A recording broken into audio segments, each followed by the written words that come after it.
Today we are going to talk about India's airborne warning and control system story. To understand the in-depth of the entire system, please stay with us till the end. From a corner of the airfield, an old Avro lumbered down the runway and lazily lifted into the air, like an ostrich too heavy to fly.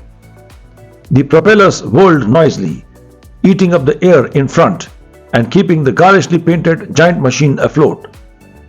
1,000 eyes turned to the slowly rotating dome, perked asymmetrically over the plane, somewhat like a great war cannon on a pack camel's back. It kept a monotonous pace with the rambling plane, yet slowly activated a magnetic field of pride, admiration, and envy. About 2 years later, during an experimental flight from the INS Rajali at Arakonam near Chennai, about 90% of the project had been completed. The whole aircraft, complete with the rotodome, 4 scientists and 4 Indian Air Force men, crashed.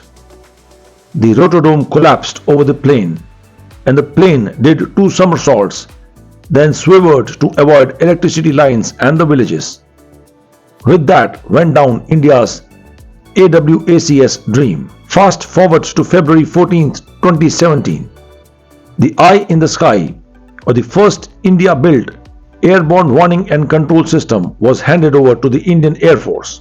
With that, India became the 7th country to have built its own flying radar, after the United States, Russia, China, Israel, Brazil, and Sweden. Hello and welcome to News Affairs. Before we proceed further, we request you to subscribe, share, and like this channel. The idea of airborne warning and control system, essentially a flying radar or a plane with a radar that would spot enemy planes as soon as they take off from their home fields, had captured the imagination of air warriors since the 1960s. The idea was simple. A ground radar picks up enemy aircraft only when the enemy gets too close, because enemy aircraft tend to fly low. That leaves very little time for defending forces to react. But what if one has a radar that flies up in the sky? It would spot the enemy plane as soon as it takes off from the hundreds of miles away. The first airborne warning and control system that appeared in the global skies was the United States Hawkeye, which was soon up for sale. Pakistan could not afford it. But when the United States sold one to Saudi Arabia, Indian air warriors worried that it could be lent to Pakistan if the latter asked. Since India could not afford to buy one, the Indira Gandhi government then picked the option to develop one locally. We had our first flight just with the rotodome on September 5, 1990, an achievement by itself. Center for Airborne Systems was set up in 1991 under Dr. Ramchand to act as a system house and integration agency. The challenge was to rotate the dome for all-round coverage.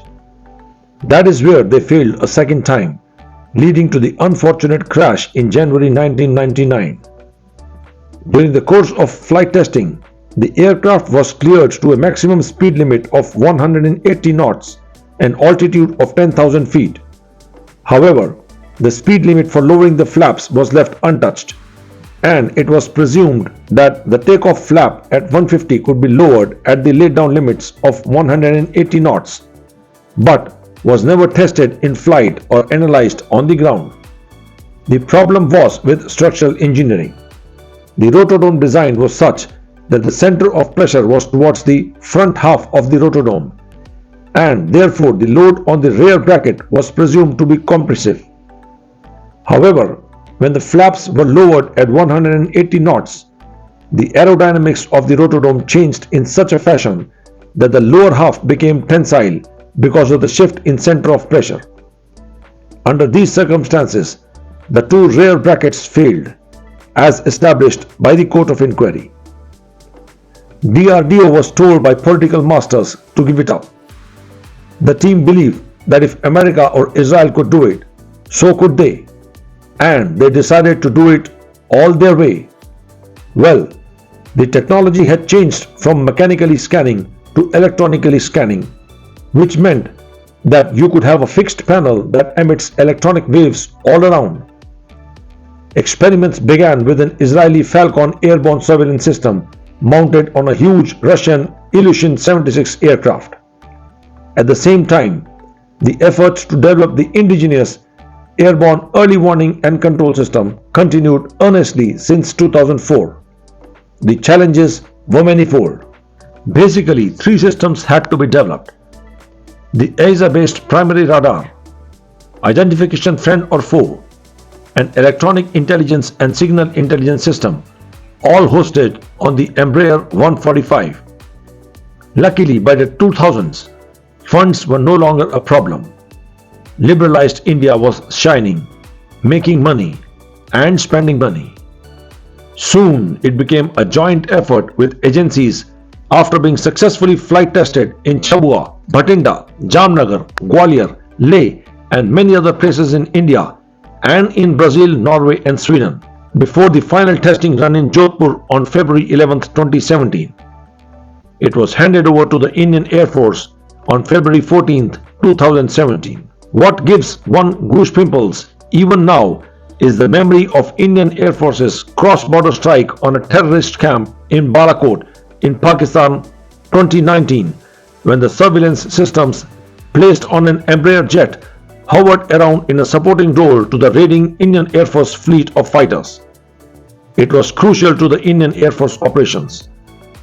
Even international press reports say that the Balakot victory was due to Netra. These airborne early warning and control systems are virtually 1/10 in size and fuel consumption, but have all the functionalities of airborne warning and control systems.